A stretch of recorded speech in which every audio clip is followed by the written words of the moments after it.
परभणी येथील MGM academy MIDC परीक्षा केंद्रावर शुक्रवारी MHTC ETB एड परीक्षेच्या पहिल्याच दिवशी मोठा तांत्रिक गोंधळ उडाला.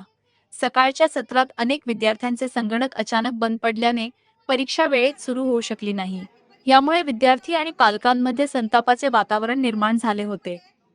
शुक्रवारी सकाळी परीक्षा सुरू होत असतानाच केंद्रावरील संगणक यंत्रणा कोलमडली.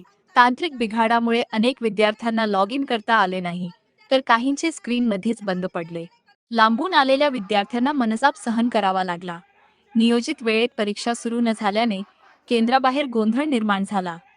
या प्रकाराची माहिती मिळताच अखिल भारतीय विद्यार्थी परिषद परभणी शहर सहमंत्री आज MGM या कॉलेजमध्ये परभणीमध्ये 9:30चा CETचा टाइम दिलेला असतानाही ऐन वेळेला इथं शॉर्ट सर्किट झालेलं आहे असं सांगता 40 ते 50 कम्प्युटर या ठिकाणी चालू आहे आणि 290 विद्यार्थी पेपर देणार आहे. तर हा विद्यार्थ्याने कधी पेपर द्यायचा? इथं आलेला हा विद्यार्थी खेड्यापाड्यातील आहे, आजूबाजूच्या गावागावातून आलेला हा विद्यार्थी आहे आणि याचं होणारं शैक्षणिक नुकसान जे आहे तर आपण निवेदन देतोय की हे नुकसान कसल्याही प्रकारे विद्यार्थ्याचं झालं नाही पाहिजे.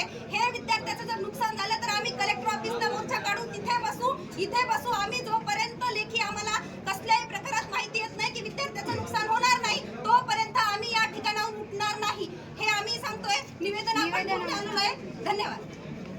CETचं करायचं काय? नमस्कार, मी सेजल काळे, अखिल भारतीय विद्यार्थी परिषद परभणी शहर मंत्री.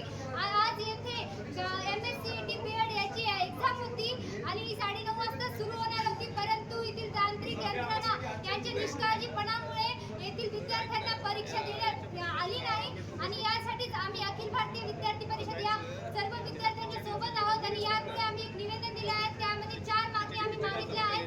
विद्यार्थ्यांना तात्काळ पुन्हा परीक्षेची एक तारीख त्यांना देण्यात यावी आणि पुन्हा परीक्षेची संधी त्यांना देण्यात यावी आणि विद्यार्थ्यांचे नुकसान होणार नाही याची लेखी हमी त्यांनी आम्हाला देण्यात यावी आणि पुन्हा असे जे केंद्र आहे जिथे निष्काळजीपणा केला जातो, विद्यार्थ्यांकडे दुर्लक्ष केले जाते, त्यांच्या अशा केंद्र ब्लॅकलिस्टमध्ये करून त्यांना पुन्हा असे केंद्र देण्यात न यावे अशा समस्यांना घेऊन आम्ही या ठिकाणी केंद्र प्रमुखाला निवेदन देण्यात आलेले आहे.